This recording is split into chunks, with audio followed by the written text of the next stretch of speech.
A group of surfers comes to a deserted island to ride the high waves. The friends have a great time and gather around a campfire in the evening. During these gatherings, the oldest surfer, Nilo, shares that he is in a relationship with a girl. Nilo now plans to quit surfing and move to Canada with his girlfriend. Everyone is happy for him, except for a guy named Alvaro. While everyone is having fun, a distraught Alvaro gets drunk and longingly watches his ex-girlfriend, Ona. The young couple recently broke up because of Alvaro's frequent arguments and cheating. That evening, she dances with another guy. Alvaro gets into a drunken fight with his rival and is rude to him. Soon Nilo takes Alvaro away from the dance floor. The friends chat about life. Nilo asks Alvaro to be honest about what is bothering him. Alvaro says that Nilo has ruined their plans together. After all, the friends would surf half the world and look for girls in the other half. Now Nilo thinks those plans are childish. He is in love with his girlfriend, and besides, they are about to have a baby. Nilo invites Alvaro to come to Canada occasionally, but he is not enthusiastic about the proposal. It turns out that Alvaro has already bought 2 tickets to a coastal city in Indonesia to go there with a friend to ride the waves. Now he presents tickets to Nilo and his girlfriend. This act touches Nilo, and the friends almost reconcile. But Alvaro still considers his friend's crush a betrayal. Afterward, Alvaro drives off alone in a car to the far side of the island. In the morning, he wakes up in his car with a terrible hangover. Several notifications arrive on his phone. Alvaro's sister informs him that it was her birthday yesterday,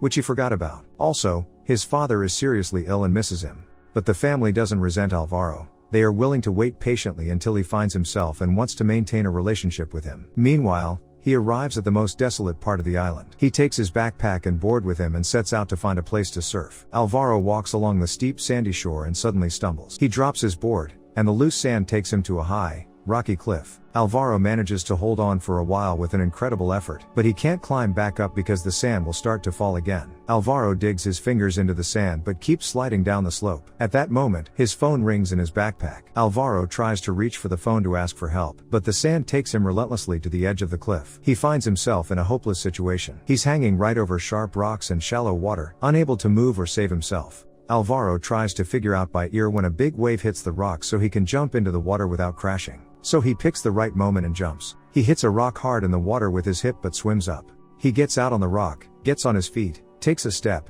and immediately falls without feeling anything because he broke his hip when he hit the underwater rocks. After a while, he comes to his senses. In the second fall, he cuts his palm to the meat and breaks his head. His thigh is also covered in blood, but he can move his toes on his wounded leg. Alvaro takes his phone out of his backpack, but it's broken, and he can't turn it on. In desperation, he calls for help, but there's not a soul around for several kilometers. Alvaro wraps a t-shirt around his bleeding palm and decides what to do next. In his condition, it is almost impossible to swim to shore, but he has no choice. Alvaro slips into the water, overwhelmed by the pain. He tries to row with one arm and one leg, but he is exhausted and almost drowns. The internal bleeding causes his stomach to cramp up.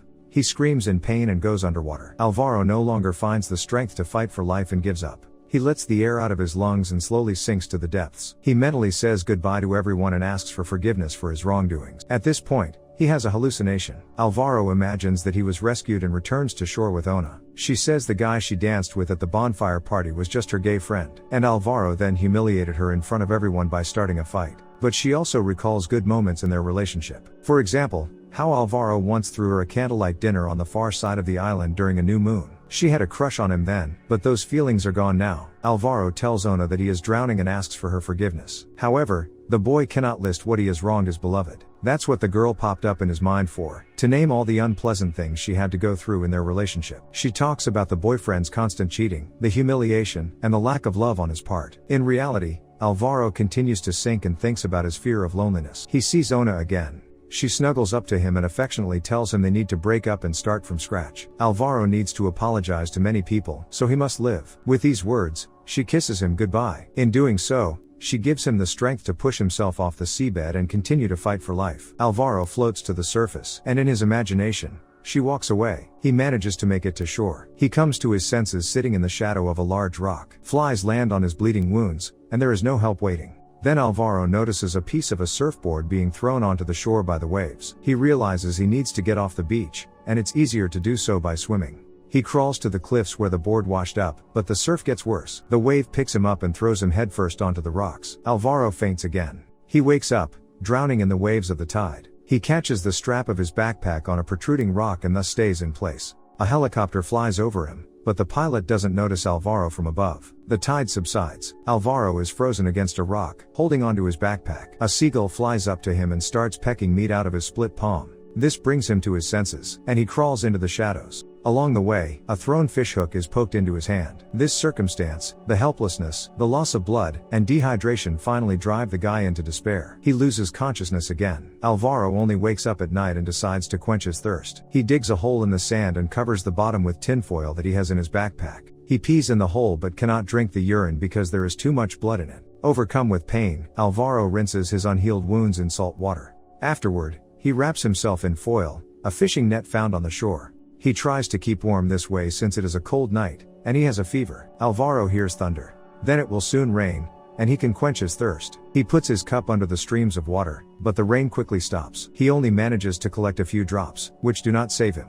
All night long, he whispers to himself that he does not want to die. In the morning, a seagull approaches Alvaro again, but he is already armed with a stick and nails. He drives the seagull away and shouts curses in its wake. Just then, he hears his phone ringing somewhere nearby. Alvaro decides the phone has been thrown ashore, and it's working again. He digs his phone out of the sand and takes a video call from his parents. Alvaro tells them what happened to him and begs for help, but the parents talk about mundane things and don't notice that their son is in trouble. Then Alvaro realizes that this is another hallucination. He cries and tells his parents how much he loves them. The hallucination passes, and Alvaro again notices a wreck of a surfboard on the shore. Now the boy manages to get to it. Alvaro sees his surfer friends calling him to swim in the sea. It's as if he's on his feet and rushing to catch a wave. Alvaro realizes how beautiful his life was before this terrible accident, thinking about his friends and surfing. However, he continues to lie helplessly on the beach. He keeps repeating that he does not want to die as if it were a mantra. Alvaro tells the swooping seagulls that he is still alive. Then he thinks of Ona, pulls his will together, and decides to swim away on a piece of the plank with the rest of his might. Somewhere ahead, he spots a boat with people on it, but he can't tell if it's a mirage or not. Alvaro thinks of Ona and swims forward, but his strength fails him, and he drowns, losing his last hope of salvation. His last thoughts are only of Ona. Suddenly a boat passes over Alvaro. A scuba diver jumps out, swims up to Alvaro, and pulls him to the surface. A medallion slips from Alvaro's neck and goes to the bottom. Thus, part of the guy stays by this shore forever. A helicopter flies in for Alvaro. Medics immediately treat him. Later at the hospital, Alvaro is seen by Nilo. The boy, who was miraculously saved, tells his friend what helped him survive. Alvaro says he was afraid to die, burdened by a tremendous sense of guilt for everyone close to him. He didn't want to be someone's vile memory. Now Alvaro wishes he had been able to be happy for Nilo when he told him about his crush. Alvaro admits that at the time, he felt only envy. But now he is truly happy for his friend. Alvaro no longer wants to be completely selfish. He regretted not hugging his father for years and not telling him he loved him. Alvaro admits that he has never really fallen in love. The guy only likes Ona because she is objectively reasonable, but not for Alvaro. The guy decides to let go of Ona even though it hurts. The main thing Alvaro has learned is that he can be alone and survive. He ends his story with tears in his eyes. Time passes, and Alvaro visibly recovers in the hospital and decides to start a new life. At that moment, he is visited by Ona. This story is based on actual events. A surfer named Alvaro Vizcaino once went missing for 2 days and, exhausted, was rescued in the sea 2 kilometers from the shore. Thank you for watching.